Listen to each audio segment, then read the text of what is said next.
بسم الله الرحمن الرحيم. عن أبي هريرة رضي الله تعالى عنه عن النبي صلى الله عليه وسلم قال: نفس المؤمن معلقة بدينه حتى يقضى عنه. رواہ الترمذی۔ رسول اللہ صلی اللہ علیہ وسلم نے ارشاد فرمایا، مومن کی جان اس کے قرضہ کی وجہ سے لٹکتی رہتی ہے یہاں تک کہ اس کا قرضہ اس کی طرف سے ادا کر دیا جائے۔ دوستو، یہ بات ہم پہلے بیان کر چکے ہیں کہ کسی بھی آدمی کے دنیا سے جانے کے بعد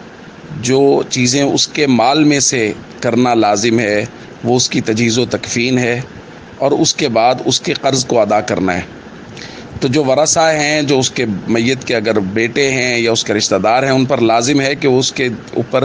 جو قرض ہیں ان کو ادا کریں۔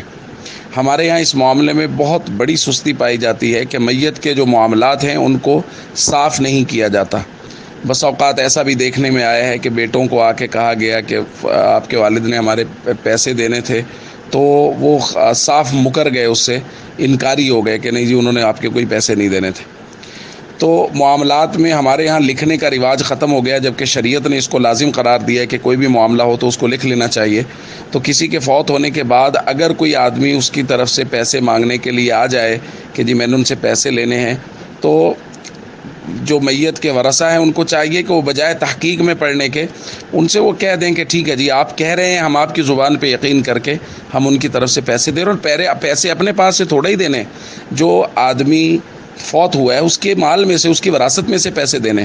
اور اگر بیٹوں کا والد نہیں میرا وراثت میں کچھ چھوڑ کے نہیں گیا، تو ایک لمحہ کے لیے سوچیں کہ بیٹوں کا وجود تو والدی کی وجہ سے ہے، وہ دنیا میں آنے کا سبب بنا ہے، تو اس کے لیے اگر تھوڑی تکلیف برداشت کریں گے، اپنے مال میں سے اس کی طرف سے قرض ادا کریں گے، تو اس کی روح ٹھنڈی ہوگی، اس کی قبر ٹھنڈی ہوگی، اس کے آخرت کے منازل آسان ہوں گے۔ اس لیے ورثاء کو اس بات پہ بہت غور کرنا چاہیے اور فکر رکھنی چاہیے کہ کہیں ایسا نہ ہو کہ ہمارا جس سے ہمارے پاس وراثت آئی ہے، والد ہے، بھائی ہے، جو بھی ہے، تو اس کے اوپر کوئی قرض ہو اور ہم وہ قرض ادا نہ کر سکیں۔ السلام علیکم ورحمۃ اللہ وبرکاتہ۔